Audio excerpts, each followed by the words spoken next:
জোহরের সুন্নতের তৃতীয় রাকাতে থাকা অবস্থায় জামাত শুরু হয়ে গেলে করণীয় কি? জোহরের সুন্নতের তৃতীয় রাকাতে আপনি আছেন, এমন অবস্থায় জামাত শুরু হয়ে গেলে আপনি আরেক রাকাতের সাথে প্লাস করবেন এবং তাড়াতাড়ি সেটা শেষ করে জামাতে শামিল হয়ে যাবেন। এক্ষেত্রে নামাজ ভেঙে ফেলবেন না। এটাই হলো ফুকায়ে আহনাফের মত এবং এটা অধিকতর শক্তিশালী। আল্লাহ সুবহানাহু ওয়া তাআলা বলেছেন কোরআনে কারিমে, লা তুবতিলু আমালাকুম, তোমরা তোমাদের আমলকে বাতিল করে দিও না, নষ্ট করে দিও না।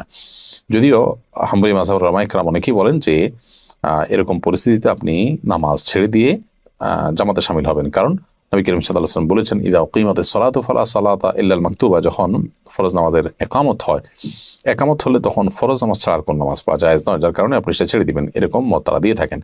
মূলত এই হাদিসের আর একটা ব্যাখ্যা হতে পারে, সেটা হলো যে যখন একামত শুরু হয় তখন আর ফরজ নামাজ অন্য কোনো নামাজ নয়, অর্থাৎ অন্য কোনো নামাজ শুরু করা যাবে না। কিন্তু শুরু করা নামাজ যে ভেঙে ফেলতে হবে সেটা কিন্তু এখান থেকে পরিষ্কার বোঝা যায় না, অর্থাৎ এটার একাধিক ব্যাখ্যা হওয়ার সুযোগ আছে, বিধায় এটা দিয়েই চূড়ান্তভাবে প্রমাণ করা যে নামাজ ভাঙা যাবে সেইটা সঠিক নয়।